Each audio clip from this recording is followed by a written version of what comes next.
Hablando lo que queremos ver, no lo que vemos. Más o menos esa es la idea de lo que quiero transmitirles hoy día. Hablando de lo que queremos ver, no de lo que vemos. Hay algo que es muy importante en esto de vivir en fe. Creer correctamente es importante porque eso nos lleva a hablar y a vivir correctamente. Un hermano una vez decía, muchos piensan, por ejemplo, que reciben, por decir, una enfermedad como una prueba del Señor en sus vidas, lo cual es incorrecto.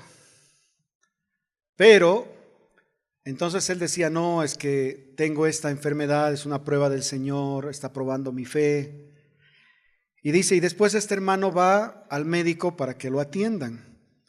Entonces dice que le había dicho al hermano, si esta es una prueba del Señor, ¿por qué estás yendo al médico?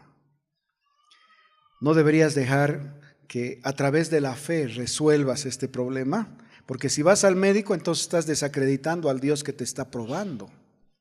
¿Se dan cuenta? Por eso es tan ridículo decir que una enfermedad es una prueba del Señor.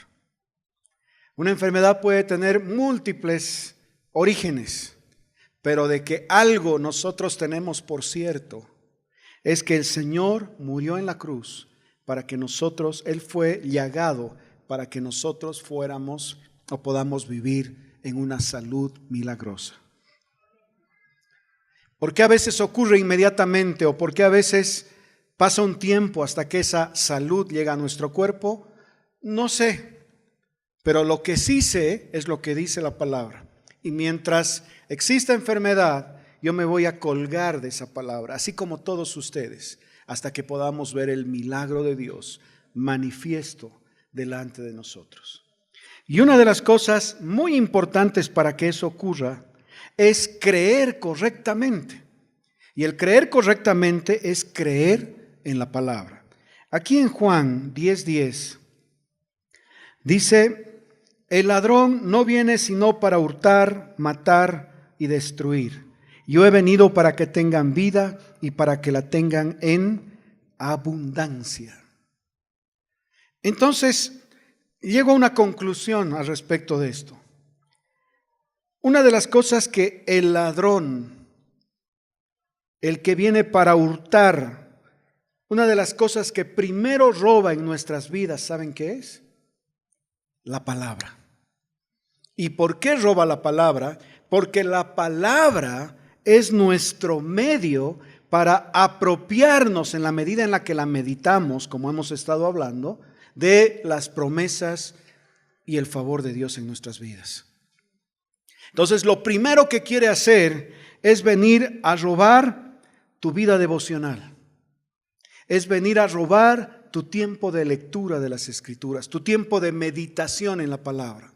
Porque cuando te ha robado eso, te ha dejado sin herramientas para creer en lo correcto.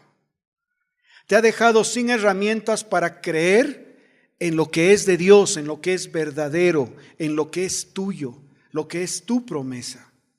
Por eso es que muchos pueden estar aceptando la enfermedad en sus vidas o aceptando el vivir deprimidos económicamente o aceptando vivir en frustración o en pena o en tristeza o en estrés. Pueden aceptar vivir así. ¿Por qué? Porque alguien les ha robado el lugar de donde podían apoyarse para sacar el mayor provecho de su esfuerzo en fe, por así decir, o su creer. Entonces, el ladrón viene para robar y lo primero que roba en tu vida es la palabra.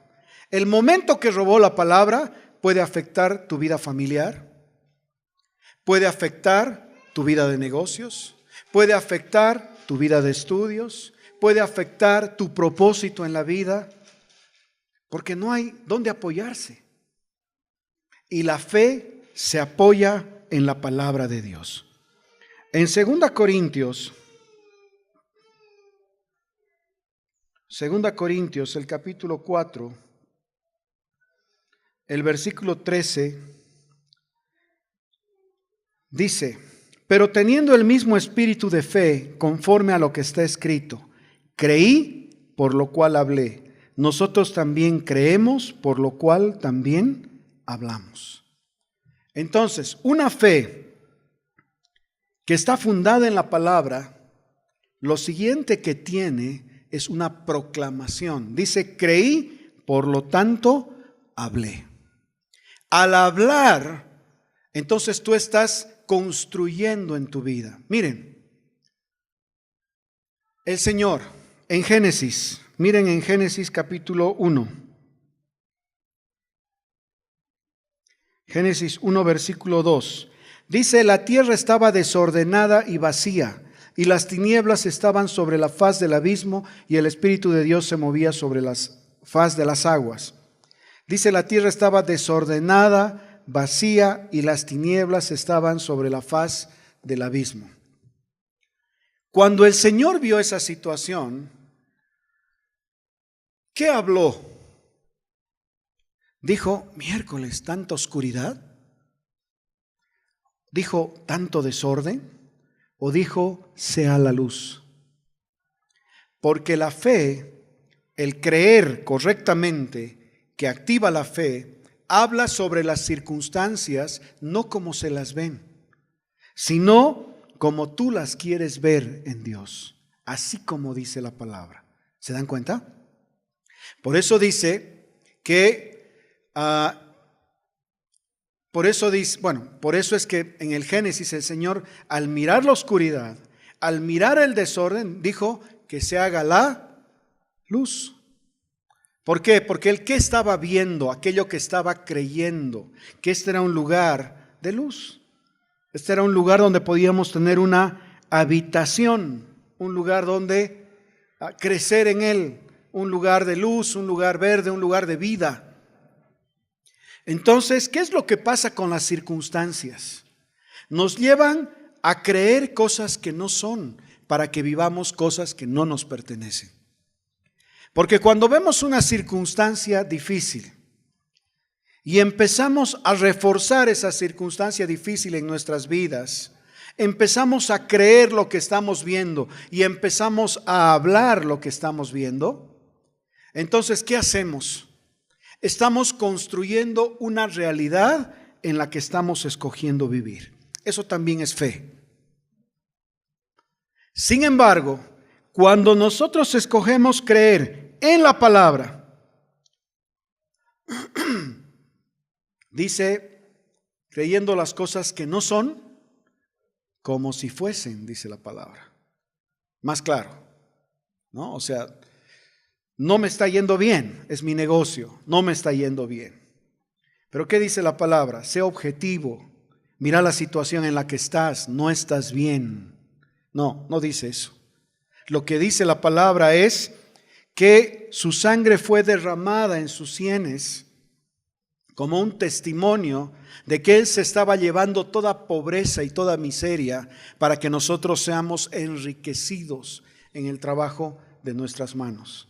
Él se llevó toda maldición para que nosotros vivamos toda bendición. Entonces, ¿qué escojo ver ante una situación así? Yo digo, Señor, yo creo y yo declaro sobre este negocio un negocio próspero.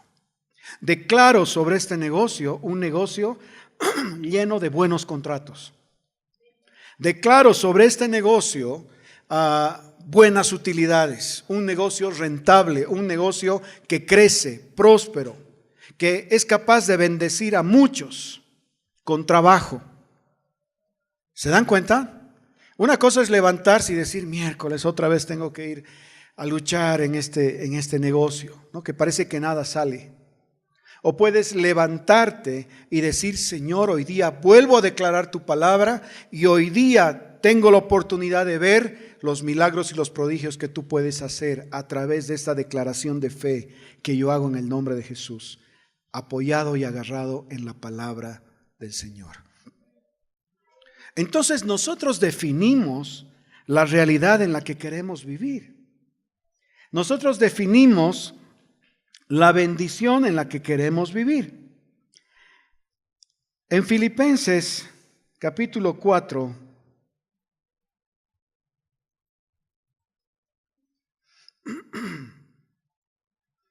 Filipenses capítulo 4, el versículo 19. Dice, mi Dios, pues, suplirá todo lo que os falte conforme a sus riquezas en gloria en Cristo Jesús. Esa es la promesa.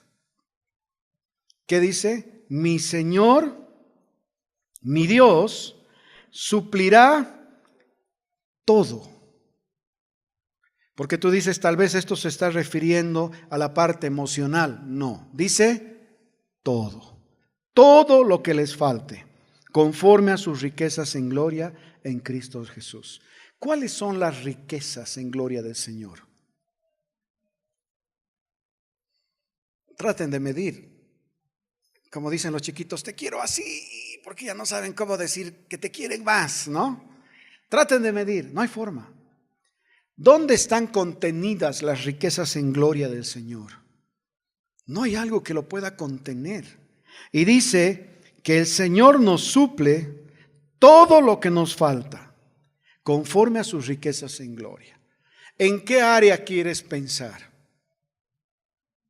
El área que tú quieras pensar. Con este versículo tú puedes ir y decirle al Señor, Señor, ante cualquier situación en la que estás, tu palabra dice que tú me suples todo lo que me falta. A mi hijo le falta salud, te oro por mi hijo en el nombre de Jesús. Y traes en meditación, porque han visto qué es la meditación, ya les explicó alguna vez, meditar en la palabra no es memorizar. Meditar en la palabra es escuchar la palabra y visualizarla. Esa es la definición de meditar. O sea, tiene esos dos componentes. O visualizar o mirar lo que dice la palabra mientras estás meditando.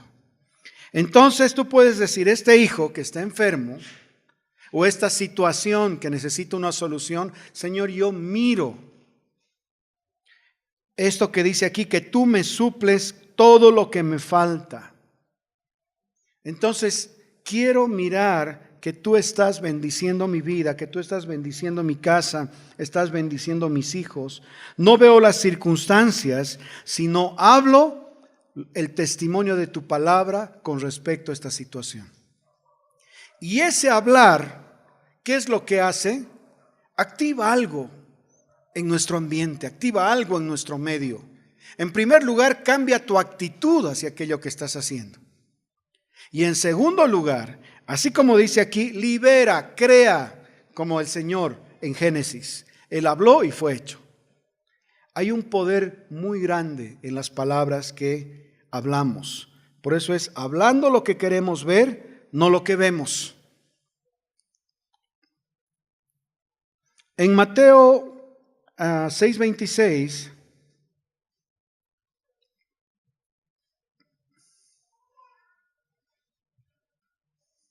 mirad las aves del cielo que no siembran, ni ciegan, ni recogen en graneros, y vuestro Padre Celestial las alimenta. ¿No valen ustedes mucho más que ellos? Dice que los pájaros en el cielo, las aves, no se preocupan por su sostenimiento.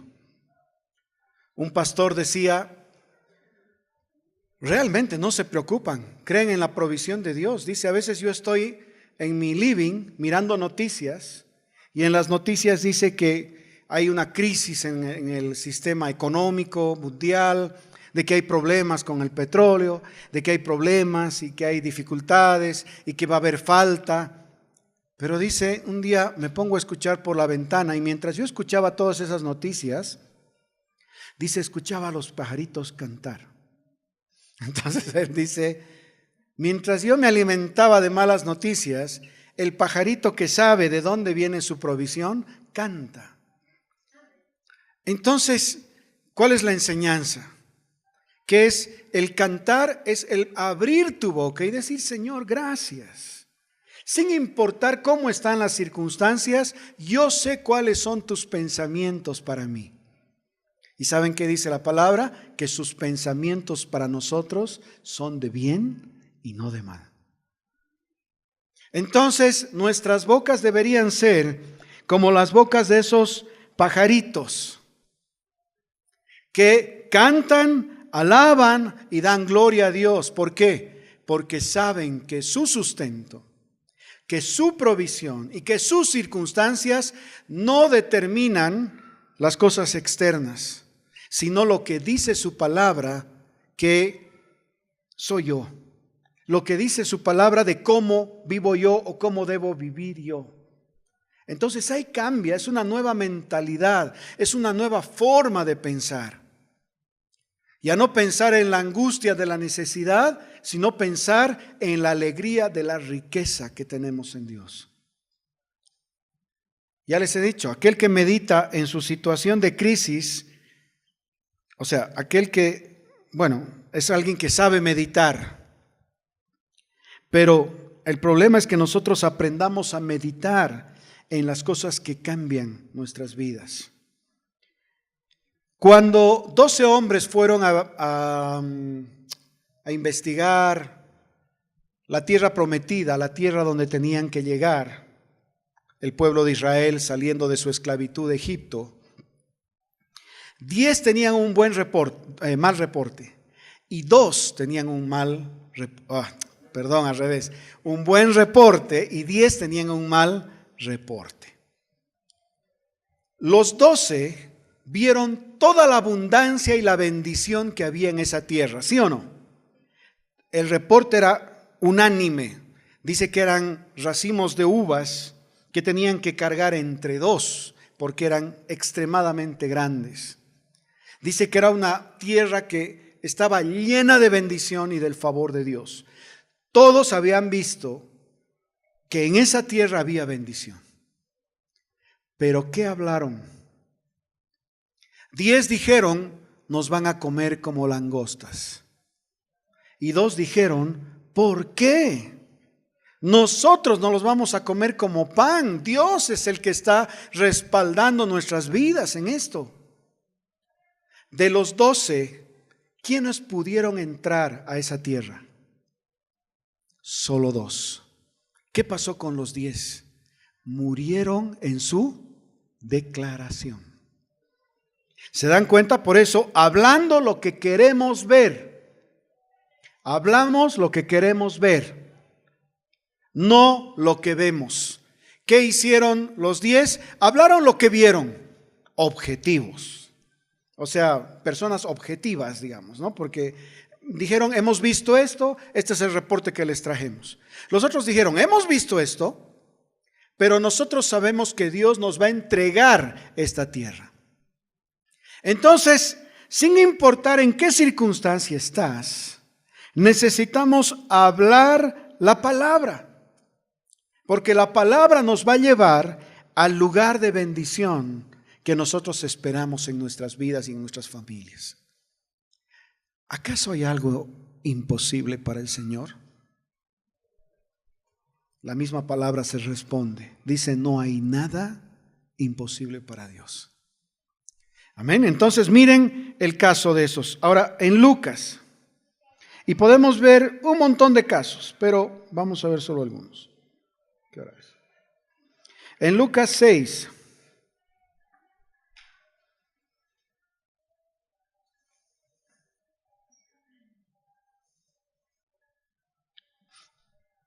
El versículo 6 dice, aconteció también en otro día de reposo que él entró en la sinagoga y enseñaba, se está refiriendo al Señor Jesús, y estaba allí un hombre que tenía seca la mano derecha, y le acechaban los escribas y los fariseos para ver si en el día de reposo lo sanaría, a fin de hallar de qué acusarle. Mas él conocía los pensamientos de ellos y dijo al hombre que tenía la mano seca, levántate y ponte en medio. Y él levantándose se puso en pie. Entonces Jesús les dijo, os preguntaré una cosa, ¿es lícito en día de reposo hacer bien o hacer mal? ¿Salvar la vida o quitarla?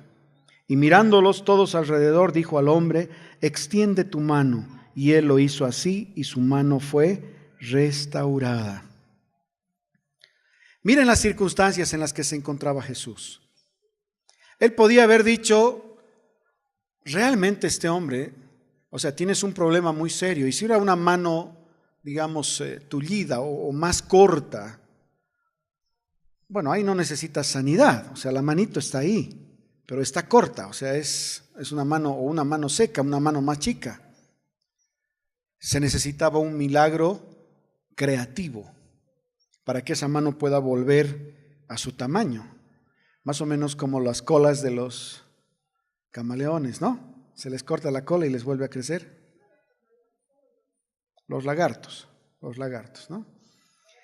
O lagartijas. Entonces, el Señor Jesús, hablando con la gente, dice, ¿qué vamos a privilegiar? ¿La vida o su tradición? ¿La vida o lo que están viendo ahora? ¿Se dan cuenta? Porque ¿qué era su tradición? Mirar, ser objetivos con lo que había un hombre enfermo y que en día de reposo no se podía orar por él. ¿Por qué? Porque era día de reposo, no se podía hacer ningún trabajo. Entonces el Señor Jesús dijo, ¿qué vamos a mirar prácticamente? Vamos a mirar la necesidad de este hombre y por nuestra tradición o religión no hacer nada. O vamos a escoger la vida y vamos a hablar sobre la circunstancia de este hombre. ¿Qué hizo el Señor Jesús? Vida, habló. ¿O fue una oración silenciosa? No. O sea, porque él podía haber cerrado sus ojos y decir voy a orar para que le crezca la mano. No oró así, sino que él habló y le dijo ponte en medio y después habló a su circunstancia.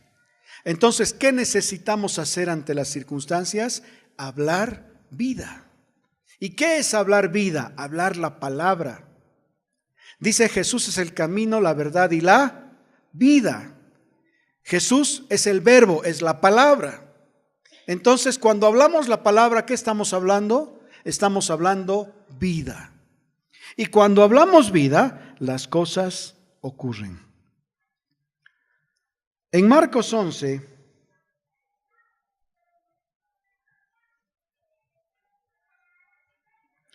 el versículo 23,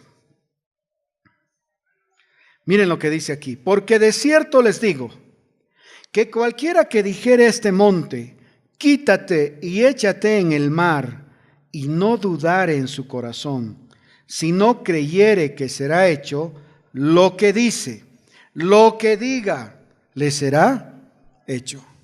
Miren cuántas veces dice decir. Cualquiera que dijere lo que dice y lo que diga. Cuando la palabra a algo dice 3 veces, normalmente le está dando un carácter de irrevocable ¿cómo es la palabra en política? Irrevocable y ya no me acuerdo. No. ¿Ah? Bueno, no importa. Entonces, lo que diga, lo que dice, va a ocurrir, va a ser hecho. Entonces, para que las cosas sean hechas, ¿qué necesitamos? No solo creer, sino decirlas. Cuando las decimos, liberamos la vida y la vida transforma nuestras circunstancias. ¿O será que aquí el Señor estaba hablando solamente como una parábola? No, Él estaba haciendo, ¿cómo se dice? No puntual, Él estaba diciendo lo que Él hacía. Un día Él estaba pasando al lado de una higuera y quería tomar sus frutos y le dijo, te vas a secar. Al día siguiente, ¿qué pasó con la higuera? Se secó. Entonces Él no estaba hablando un paralelo, una parábola, algo para que podamos entender el hecho de creer y hablar, no. Estaba diciendo, si ustedes son capaces de hablar sobre su circunstancia, lo que digan les será hecho. Entonces necesitamos hablar para que las cosas sean hechas alrededor nuestro. Y por último, en Marcos capítulo 6, el versículo 41. Dice, entonces tomó los 5 panes y los 2 peces, Y levantando los ojos al cielo, bendijo y partió los panes y dio a sus discípulos para que lo pusiesen delante y repartió los 2 peces entre todos. Entonces el Señor toma los 5 panes, los 2 peces, levanta sus ojos al cielo y los bendice. Habla sobre esa circunstancia. Él podía haber dicho, de acuerdo al reporte de sus discípulos, él podía haber dicho, realmente, qué complejo. Realmente esta situación es muy difícil. Digan a la gente que se vaya a los poblados cercanos. ¿Por qué? Porque no va a haber pan para ellos. Y cuando le trajeron 5 panes y 2 peces, si quieres ser objetivo, en ese momento podía ser bien objetivo y decir, realmente no hay forma de que podamos alimentar a esta multitud con estos 5 panes y 2 peces. ¿Qué hizo él?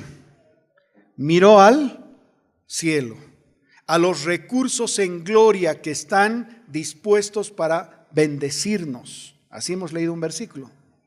¿Y qué dijo? Señor, bendigo esto.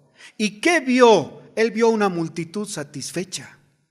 Él no vio una multitud con hambre. Entonces, ¿qué es lo que tenía que hacer al ver una multitud satisfecha? Hablar a la dificultad, entre comillas, que eran solo 5 panes y 2 peces, bendecirlos y decir, vayan y repartan. Entonces, otra vez, hablar. Entonces, tú puedes decir, voy a tener una semana hermosa o voy a tener una semana triste. Cualquiera de las dos es una opción. La que tú escojas declarar sobre tu vida es la que vas a tener. Voy a tener una semana bendecida o voy a tener una semana muy difícil. Han visto que a veces tenemos la costumbre de hablar sobre nuestras circunstancias y lo hacemos de una forma muy ligera. Entonces, sin entender el poder que Dios ha puesto en nuestras palabras, sin entender el hecho de que podemos ver lo que hablamos o podemos simplemente ver las circunstancias. Yo quiero ver lo que hablo. ¿Por qué? Porque yo no he nacido como hijo de Dios para vivir en escasez, ni en pobreza, ni en enfermedad, ni en necesidad, ni en falta, ni en frustración, ni en dolor. ¿Se dan cuenta? Y ese es un privilegio que tienen todos ustedes. ¿Por qué? Porque son hijos. Para concluir, el apóstol Pablo decía, perseguido muchas veces, con la barriga llena también muchas veces, a veces con hambre, sí, muchas veces, pero finalmente dice, pero todo lo puedo en Cristo que me fortalece. ¿Qué estaba viendo? ¿Todas las circunstancias que pasó? No, la victoria que el Señor le había dado. Por eso dice, todo lo puedo en Cristo, porque estaba hablando de cosas pasadas. Todo lo puedo en Cristo que me dio victoria en todo este tiempo, en este transcurso de mi vida. Entonces, a pesar de las circunstancias, ¿qué escogemos hablar? Es lo que va a definir qué vamos a ver. Si las circunstancias o la palabra del Señor para apropiarnos.